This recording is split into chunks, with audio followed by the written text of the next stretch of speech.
Assalamualaikum warahmatullahi wabarakatuh. Kita bersama dengan Yang Berhormat Datuk Mahfuz Omar, Naib Presiden PAS. Okey Datuk, soalan yang pertama, apakah minta pandangan Datuk tentang ucapan dasar Presiden? Ya, ucapan dasar Presiden satu ucapan yang sangat baik, jelas dan tegas terhadap segala rumusan dan kesepakatan yang telah pun dibuat oleh parti sebelum ini. Dan saya lihat bahawa dia memberikan satu isyarat yang cukup jelas kepada masyarakat, khususnya kepada perwakilan pada hari ini, yang sepatutnya memberikan penumpuan fokus kepada perbincangan-perbincangan yang berkaitan bagaimana persiapan untuk mengambil pemerintahan bersama Pakatan Rakyat di Putrajaya selepas daripada PRU yang ke-13. Namun saya melihat ada sedikit kekurangan kepada para perwakilan untuk melihat persoalan yang sangat penting ini. Sebab itu dalam penggulungan saya tadi, saya katakan bahawa semua yang dibahaskan oleh perwakilan itu semuanya baik belaka. Tetapi mereka kurang memberikan fokus yang besar yang menjadi isu pokok kepada persoalan ucapan dasar Presiden pada hari ini, apatah lagi muktamar ini adalah muktamar terakhir menjelang pilihan raya umum yang akan datang. Jadi sebab itu saya menekankan tadi tentang kepentingan kepada kita untuk nak melihat bagaimana pembangunan ekonomi yang telah pun disebut dalam satu topik di dalam ucapan dasar. Kita harus berfikir bahawa bagaimana pembangunan ekonomi nak membawa masyarakat luar bandar juga merasai daripada sektor pembangunan industri yang berlaku dalam negara kita ini. Jadi ini yang harus dilihat supaya kita tidak terperangkap dengan agenda-agenda yang cuba dilakukan oleh pihak-pihak luar untuk kita membincang perkara-perkara yang mereka strategikan sebelum ini. Daripada perbahasan demi perbahasan, apakah pandangan Datuk? Adakah PAS sudah bersiap sedia untuk menawar Putrajaya? Ya, saya katakan bahawa dari segi persiapan itu memang kita sudah bersiap sedia untuk hadapi pilihan raya dan untuk nak mengambil pemerintahan itu. Tetapi kita seharusnya pergi melangkah selangkah lagi ke hadapan, iaitu membuat persiapan-persiapan selepas daripada pilihan raya.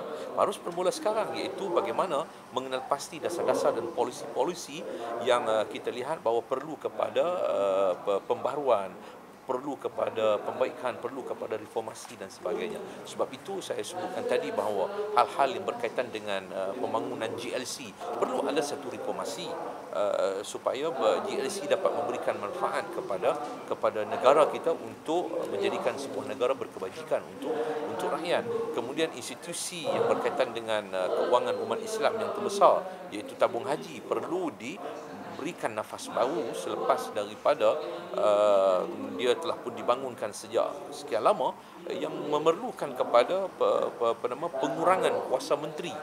Sebab saya melihat bahawa dalam Akta Tabung Haji ini terlalu banyak kuasa menteri yang akhirnya menyebabkan tabung haji itu sering disalahgunakan untuk kepentingan politik mereka-mereka yang sangat berkepentingan. Dari segi kebersamaan DHPP bersama dengan PAS, apakah Datuk melihat mereka membawa satu suntikan semangat baru? Ya, DHPP kita melihat bahawa selepas distrukturkan dia menjadi Dewan Himpunan Penyokong ni daripada kelab sebelum ini, menunjukkan bahawa mereka lebih memberikan satu lonjakan baru kepada PAS untuk meyakinkan lagi masyarakat bukan Islam khususnya dan juga masyarakat yang bukan Melayu dan sebagainya untuk melihat bagaimana PAS itu mempunyai sifat sebagai sebuah parti PAS for all.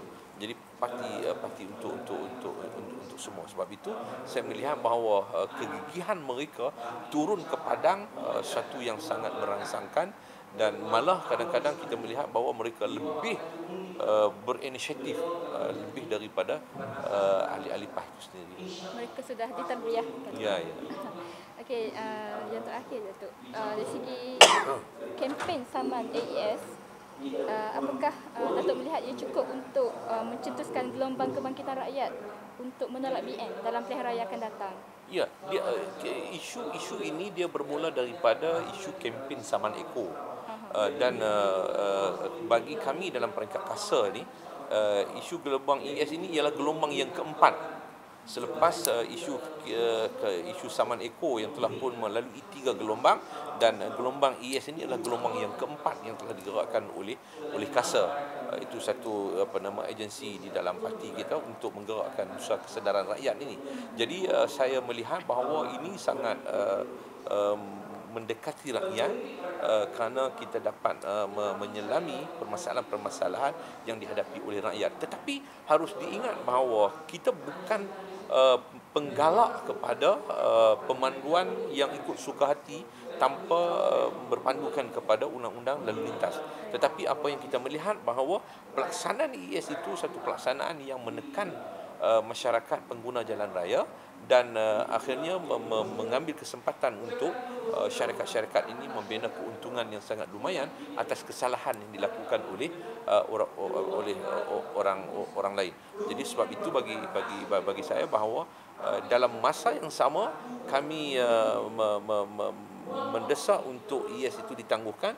Dalam masa yang sama kita juga akan menjalankan kempen kesedaran jalan raya untuk pemanduan yang lebih berhemat kepada pengguna jalan raya. So daripada muktamar ini muktamar terakhir sebelum PRU.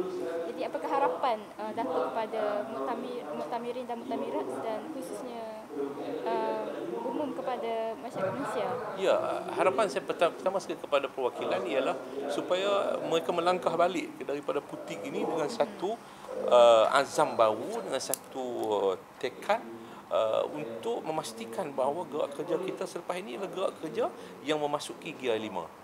Dan pecutan kita kali ini adalah pecutan yang perlu dilakukan dengan sebaik mungkin untuk pastikan kejayaan dan kemenangan kepada kita dalam pilihan yang akan datang. Dan kepada rakyat, saya mengharapkan bahawa mereka dapat melihat bagaimana persiapan kita untuk membawa pembaharuan kepada masa depan Malaysia, dan kita meyakini bahawa Malaysia akan lebih maju tanpa adanya UMNO dan Barisan Nasional.